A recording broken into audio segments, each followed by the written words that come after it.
Amara Jacobs had learned the quiet skill of making herself invisible, slipping through corridors without leaving ripples, folding herself into the background of a mansion built on wealth, secrets, and polished marble. As a black maid in Nadim El-Rashad's opulent estate, she moved like breath through rooms lit by chandeliers worth more than her entire life savings. People didn't see her, they saw the uniform. That was the rule in houses like these. But all it took was one dress, one cruel dare to break that invisibility forever. The banquet hall glowed like a jewel. Dozens of guests glided across the marble floor, their gowns sweeping in oceans of silk. A crimson gown stood beneath the spotlight, its fabric cascading down a golden mannequin like spilled rubies. Amara reached out to adjust its hem, performing the task she'd done 1,000 times before, when a sudden burst of laughter snapped the air. Nadim El-Rashad turned toward her, eyes glinting with amusement sharpened into cruelty. "Wear this dress and I'll marry you," he said, loud enough for the crowd to hear. A murmur rippled through the ballroom. Some chuckled behind their champagne glasses. Others raised eyebrows, delighted at the spectacle. Amara froze, tray in hand, breath snagged in her throat, feeling the sting of humiliation burn beneath her skin. They saw only a maid. Someone beneath their world of champagne, marble, and shallow laughter. Someone safe to mock. But as the millionaire waited for her reaction, something shifted. The gown's silk brushed against her fingertips, and in that fleeting moment, she felt an old familiar ache, memories of the life she once wanted, the dreams she'd abandoned to survive. She had once sketched gowns like this, once stitched fabric into beauty, once believed she could become someone other than invisible. And as she smoothed a fold near the waist, her fingers caught something unusual. A hidden seam, a secret pocket. A tiny scrap of paper slipped into her palm, light as a whisper. She glanced down. Half a handwritten note. A name. A contract code. Words scrawled in a hurried, pressured hand: "Keep this safe until the decision is done." Her heart thudded once, sharply. Whatever this note was, it wasn't meant to be found. Not by her. Not by anyone. She folded it quickly into her pocket, her expression calm, unreadable. But inside, a spark ignited, a quiet awareness that the joke they tried to make of her had just become something far more dangerous. As the laughter slowly died, Amara stepped back from the gown, dignity wrapped around her like armor. They thought their insult would shrink her. Instead, it delivered a secret directly into her hands. And for the first time in years, she didn't feel invisible. She felt inevitable. The mansion always felt different the morning after a grand event. The chandeliers still glittered, but the silence underneath them carried the heaviness of what had transpired. Amara moved through the echoing hallways with her cart, her steps measured, her breath steady. But inside her pocket, the tiny folded scrap of paper felt like a live ember. Every time her hip brushed against it, she felt its truth warming her skin. She reached the ballroom first. The scent of perfume lingered in the air, mixed with the faint undertone of spilled champagne and extinguished candles. Sunlight streamed across the marble floor, illuminating the exact spot where Nadim had laughed at her, where the room had turned her into entertainment. Amara knelt to gather discarded napkins, each motion practiced, but her mind replayed the moment in sharp detail. His smirk. The guest's stares. The way humiliation sat in her throat like a stone. She picked up a shattered crystal glass, its edges catching the light, and wondered absently how something elegant could break so easily. That thought lingered longer than it should have. Amara straightened, her fingers drifting again toward the hidden scrap. She hadn't fully seen the handwriting last night, just enough to know it didn't belong to anyone in the staff. She waited until she was alone, tucked behind the heavy curtains lining the side of the ballroom, before pulling it out again. The words were clearer in daylight. Safe until the decision is done. A sequence of numbers. A partial signature. A surname she didn't recognize, but one that felt important the more she stared at it. Why had someone hidden a note inside that gown? Why had Nadim casually mocked her with something that clearly wasn't meant to be touched, let alone worn? She folded the paper again quickly as footsteps approached. Mariam, the senior housekeeper, appeared with a basket of silverware. "You're in early today," she observed, eyeing Amara in that perceptive, maternal way she had. There's more to clean after last night, Amara replied. Miriam stepped closer, lowering her voice. He embarrassed you, she said, plainly. Not as gossip, as truth. Amara's jaw tightened, but she didn't respond. Miriam sighed. Men like him think cruelty is a kind of charm. Her gaze softened. Just don't let them make you small, Amara. For a brief moment, Amara allowed herself to breathe into that kindness.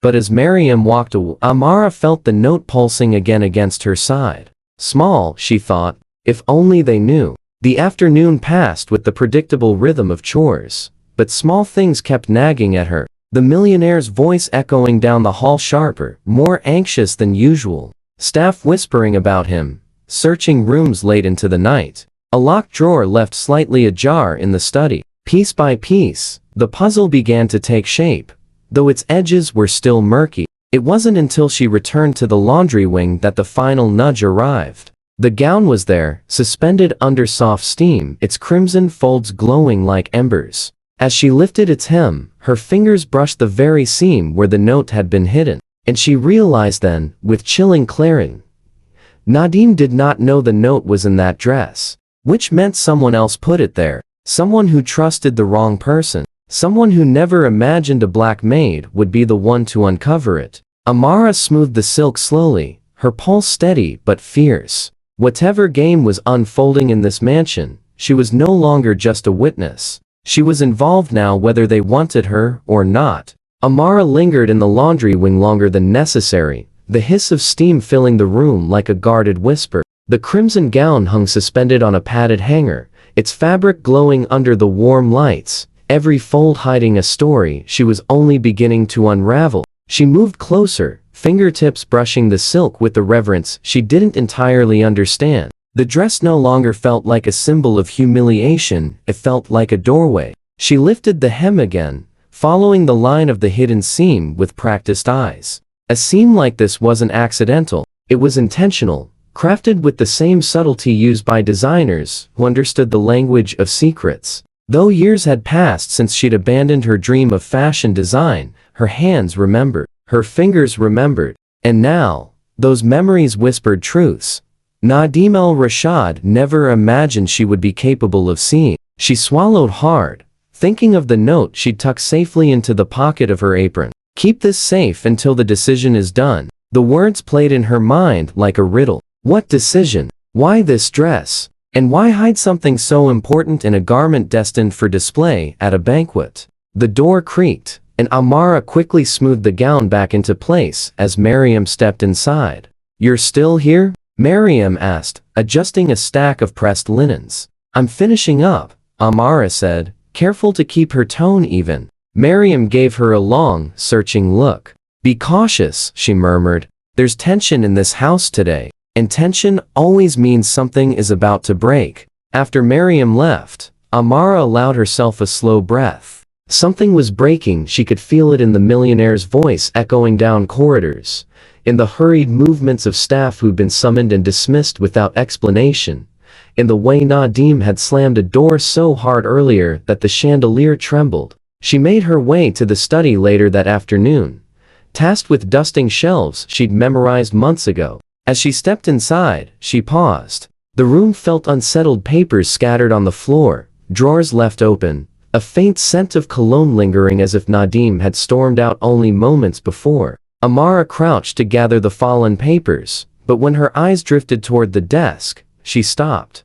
A contract folder lay half open, a page jutting out. Not all of the lines were blacked out. A date, a property number, a surname matching the one from the note. Her pulse quickened. Someone with a claim was challenging Nadim's authority, and whatever evidence they had was incomplete without the hidden note. Footsteps thundered down the hallway. Amara shoved the papers back into place and straightened just as Nadim's tall frame filled the doorway. His eyes swept the room, dark with restless energy, then landed on her. For a moment, he didn't speak. He simply stared, as if trying to read a shift in her posture. Be careful with those documents, he said finally, his voice low, strained. Some things in this house are not meant to be touched. Amara lowered her gaze respectfully, but inside something sharpened. Too late. She had already touched the truth. As he left the study, slamming the door behind him, Amara exhaled slowly.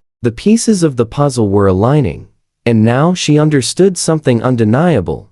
The dress wasn't just a dress. The note wasn't just a note. And she underestimated, overlooked, was now the only person who held the missing link. Whatever decision loomed ahead, she was no longer caught beneath it. She was standing right at its center. By the following morning, an unsettling electricity pulsed through the mansion, subtle, but undeniable, like the charged air before a storm. Amara sensed it the moment she stepped through the servants' entrance. Staff moved briskly, whispering in clipped tones, glancing toward doorways as if expecting Nadim himself to burst through them with another frantic demand. And Amara, with the secret note tucked safely beneath the lining of her apron, felt that tension coil around her like a tightening thread. Her first task of the day led her back to the wardrobe hall, where the crimson gown waited. The dress might have dazzled outsiders with its beauty, but now that Amara understood its hidden seams, she saw something else entirely. It wasn't just a garment, it was a vessel for a truth someone had fought desperately to protect. She stepped closer, eyes tracing the craftsmanship with the gaze of someone who once dreamed of creating such things herself. Her fingers found the secret seam again. She didn't open it this time. Instead, she let her touch rest there briefly, grounding herself. An inheritance dispute connected to a name she didn't yet know now lived inside this silk. A decision was pending, and the house was vibrating with the urgency of men scrambling to keep control. She slipped out before anyone noticed her lingering, and made her way to the study. The moment she entered, she felt the shift in the air. The room was no longer simply disorganized.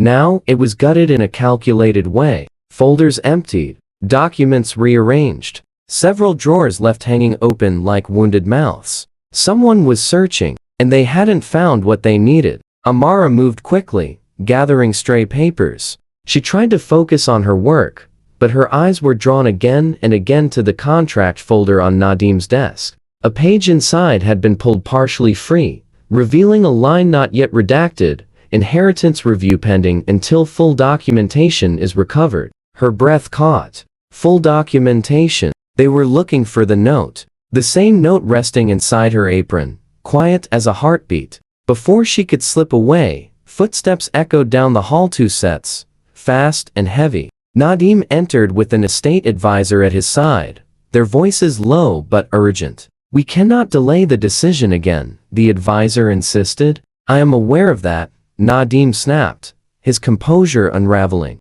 "The document must be here somewhere. The claimant has nothing without it." Amara froze behind a tall bookshelf, unseen, but listening. Claimant. Documentation. A decision. The tangled threads tightened into the shape of a truth.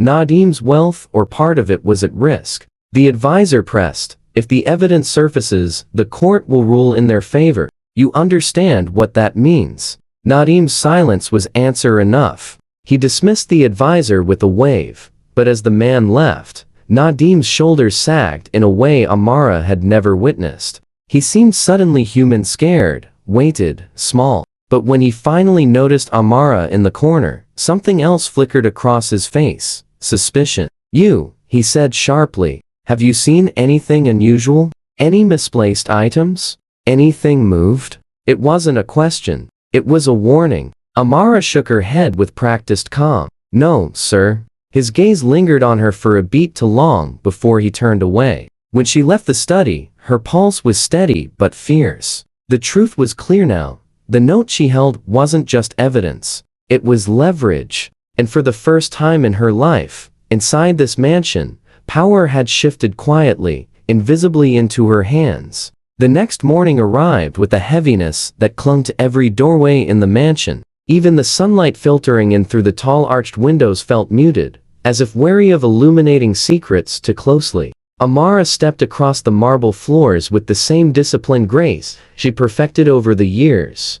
But there was something new beneath her movements, a quiet decisiveness, a certainty forming like architecture inside her chest. Whispers slipped through the corridors ahead of her. 2 footmen spoke in hushed urgency near the staircase. "He tore apart the whole east wing last night," one murmured. "All because of some missing document," the other whispered back. He looked frightened. Frightened. The word didn't belong to the Nadim al-Rashid she knew, but fear had a way of reshaping even the most powerful men. Amara kept walking, but her mind sharpened like a blade. The note in her apron seemed to vibrate with every step, as if the ink itself recognized how close the house was to unraveling. Her route brought her to the dining hall, where she began polishing silver, the repetitive motion allowing her thoughts to settle. The more she pieced together, the clearer it became. The inheritance challenge wasn't a rumor, it was real. The missing evidence wasn't incidental, it was crucial. And Nadim, the man who mocked her so effortlessly, desperately needed the document she had. Later, when she pushed the cleaning cart toward the study, she found him already inside. His face was drawn, his jaw tight, his once perfect composure fraying at the edges. He glanced up sharply when she entered, suspicion blazing beneath the surface. "You were working here yesterday," he said. Not quite accusation, no, not quite curiosity. "Yes, sir." He watched her too closely. "If you see anything out of place, anything at all, you come to me first." The warning beneath his words chilled the air, but Amara bowed her head with obedient precision, hiding the storm gathering in her thoughts. When he left, she stepped carefully around the desk and let her fingers graze the contract folder again, its corner bent, pages unsettled. She lifted the top sheet just enough to see the identical surname from the note. The full picture wasn't visible yet, but the silhouette of it was unmistakable. Someone with the rightful claim was about to take control of what Nadim believed was his alone. She returned to the laundry wing at dusk, her steps slower, more deliberate. The gown awaited her, glowing like an ember in the dim light. She approached it with the tenderness of someone greeting an old companion. Her hands brushed the silk, her breath steadied, her thoughts aligned. This dress had carried humiliation last night. Today, it carried truth. A truth Nadim needed. A truth someone else had hidden. A truth she alone possessed. Amara tucked the gown's hem carefully into its protective cover and felt a shift inside herself, a recognition that she was no longer merely witnessing the unraveling of Nadim's world. She was part of the mechanism pulling the threads. For years, she had lived unseen. But now, the mansion's future balanced quietly, precariously, in the hands of the woman they had all dismissed. The day that followed felt strangely suspended,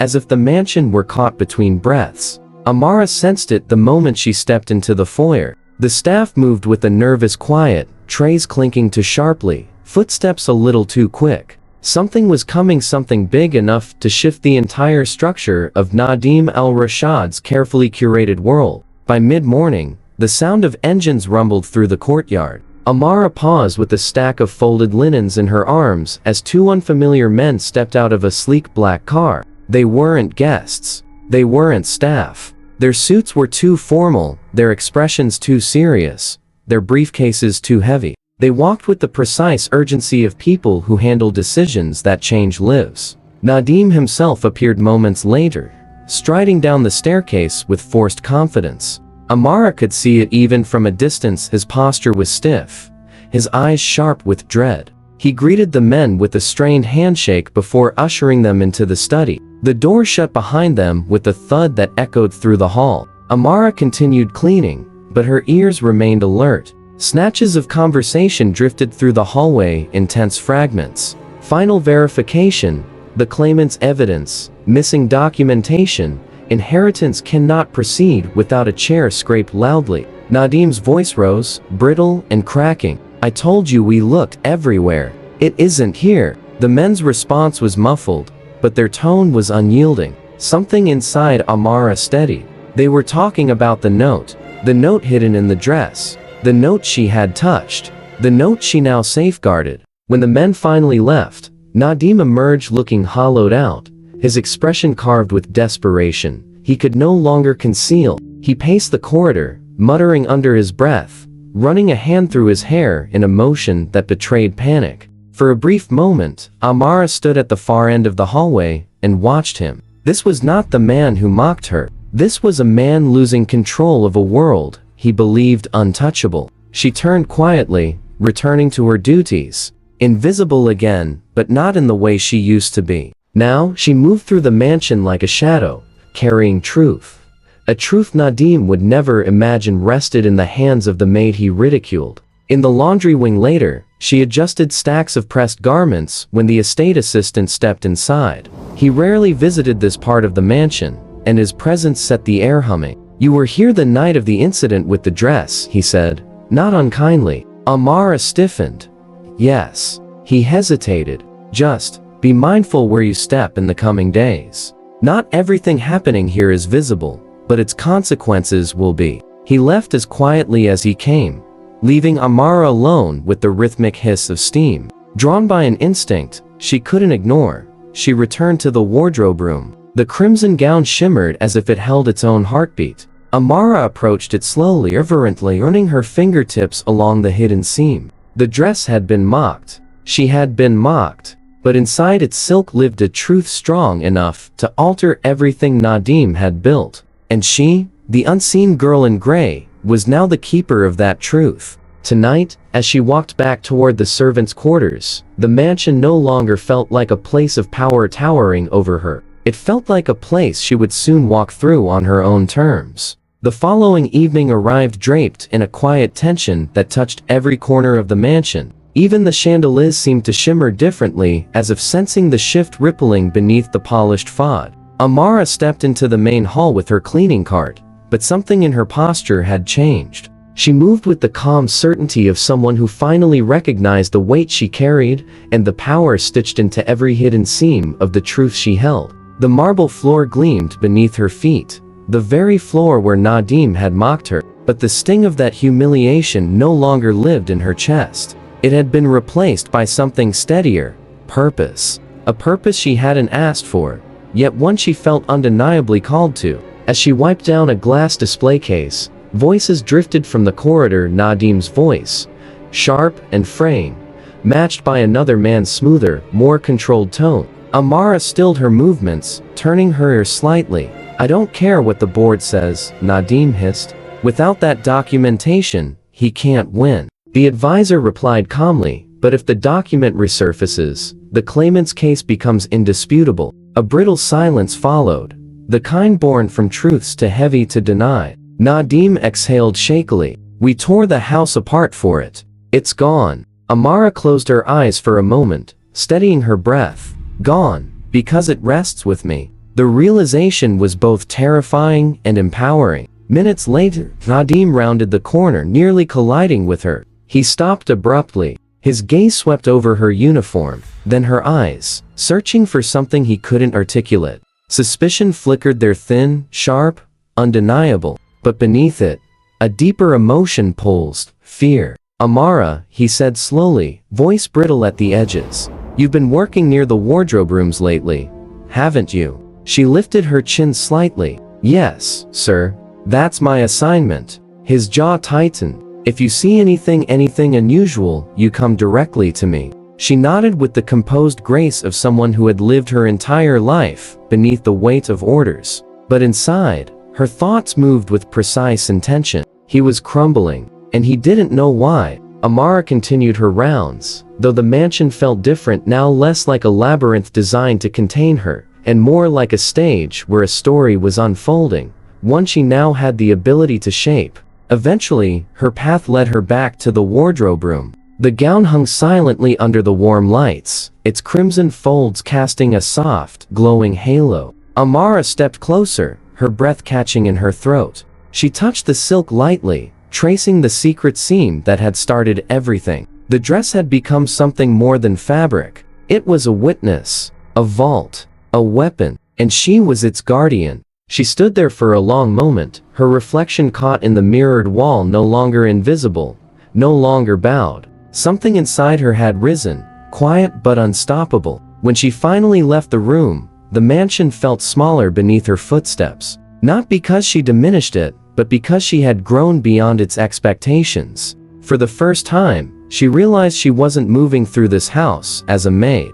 She was moving through it as someone they would soon all have to face. The next morning broke with a strange, brittle clarity, as if the world had sharpened overnight. Sunlight poured through the mansion's windows in bold, golden streaks, illuminating dust motes that drifted lazily in the air. But beneath that calm beauty, Tension curled like a living thing. Amara felt it before she even crossed the threshold. Today would not be ordinary. Today would demand truth. She was polishing the edge of a marble pillar when raised voices erupted from the foyer. Nadim stood rigidly near the central staircase, his face drained of color. Across from him, a representative from the inheritance board held a leather briefcase with the gravity of a judge delivering a verdict. "We cannot proceed without the missing document," the representative said firmly. "The claimant's evidence is incomplete only by that single piece." Nadim's voice cracked. "We searched the entire estate. It's not here." Amara paused mid-motion. She watched him from a distance, hidden by the sweep of the staircase's shadow. Nadim wasn't angry, he was unraveling, and the representative saw it too. The man turned, scanning the room. His gaze drifted over staff members, over chandeliers, over polished floors, and then landed on Amara. Not accusingly, but thoughtfully, as though he sensed the shifting current. "You were working the night of the banquet, yes?" he asked. Amara stepped forward slowly. "Yes, sir." Nadim's head snapped toward her, fear flickering across his features like a warning fire. "Don't speak. Don't betray me. Don't know anything." She held her hands calmly before her. "There was a dress involved," she said, choosing her words with care. "A gown displayed in the ballroom." The representative's brows lifted. "Show me." Nadim lunged forward a step. "There's no need," but the representative cut him off. "I'll see it myself." Staff members gathered, their soft footsteps echoing behind Amara as she led the board member down the corridor. Nadim followed, each step heavier than the last, as if walking toward his own undoing. Inside the wardrobe room, the crimson gown hung in elegant stillness. The representative approached it reverently, fingers brushing the silk with the trained eye of someone who understood construction, detail, and hidden craftsmanship. Amara stood still, breath quiet, heart steady. Then he found it the faint seam only someone attentive could notice. His fingers dipped into the lining. A moment later, the folded note emerged between his fingertips like an unearthed relic. Silence collapsed into the room. Nadim made a choking sound. You can't just." The representative unfolded the note, reading it with a tightening jaw. Then he looked up. "This completes the claimant's file. This proves the inheritance discrepancy. The challenge stands." Whispers rippled through the hall. Nadim staggered back, eyes wide, breath shallow. His arrogance, his control, his certainty all fractured in an instant. The representative turned to Amara. "Thank you," he said softly. "Without you, the truth might never have surfaced." Amara inclined her head, but said nothing. Her gaze met Nadim's for a single, brief moment. No malice, no triumph, just clarity. He had mocked her in front of a crowd. Now, he stood stripped of power because of a secret he never valued. One he unknowingly placed in her hands. The mansion felt different as she left the room, lighter, calmer, and unmistakably changed. Amara wasn't invisible anymore. She was the reason the truth finally had a voice. The mansion existed in a fragile quiet after the revelation, an uneasy hush that clung to the tapestries, hovered over the marble floors, and drifted through every chandelier-lit corridor.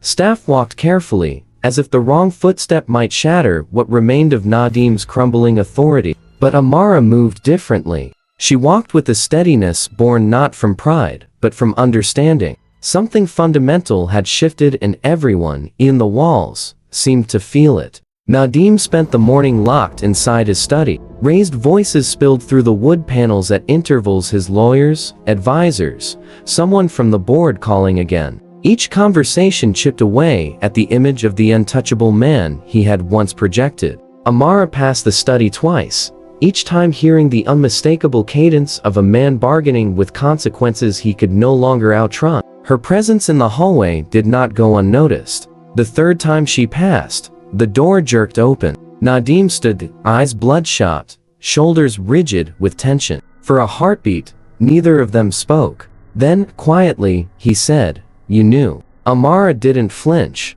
"I found what you were looking for." He swallowed hard. "You could have brought it to me." Her voice remained level. "You didn't ask me politely, sir. You asked me to be invisible." The truth hung between them, sharp and undeniable. Nadim's gaze flickered away not from anger, but from shame. A man who ruled with arrogance rarely recognizes humility until it stands unblinking before him. Before he could respond, footsteps approached. The estate manager arrived with an envelope in hand. "Mr. Al-Rashad," he said, bowing slightly, "the board has issued its preliminary decision." Nadim closed his eyes as if bracing for impact. The manager continued, "The claimant's evidence is now complete. Their petition moves forward." The blow landed silently, but forcefully enough that Nadim staggered back a step.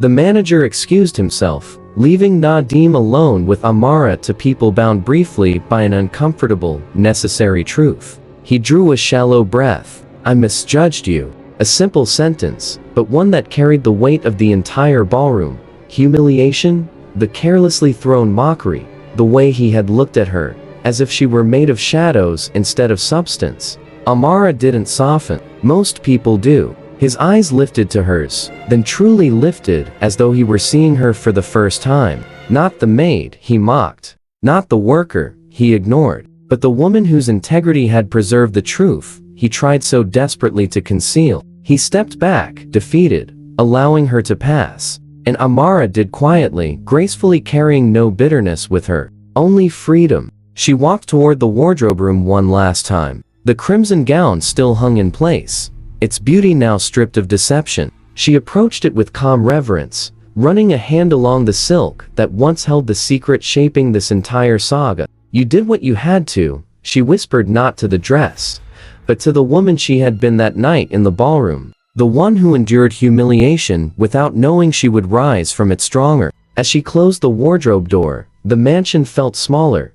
No longer a labyrinth she had to navigate carefully, but a place she could finally walk through without lowering her gaze. Amara didn't win power by fighting. She won it by standing still while the truth revealed itself. And in a world built on perception, nothing is more powerful than a woman they underestimated until the moment they couldn't anymore. The mansion exhaled slowly in the hours that followed, its long corridors settling into a gentler silence. The tension that once pulsed beneath every gilded surface had faded, replaced by a strange, quiet clarity. Amara moved through the halls with unhurried steps, no longer shrinking herself to fit the invisible lines others drew around her. She wasn't triumphant, and she wasn't bitter, she simply felt lighter, as though a weight she had carried without naming had finally slipped from her shoulders. Outside, the late afternoon sun bathed the estate gardens in warm amber light. Amara paused by the tall windows,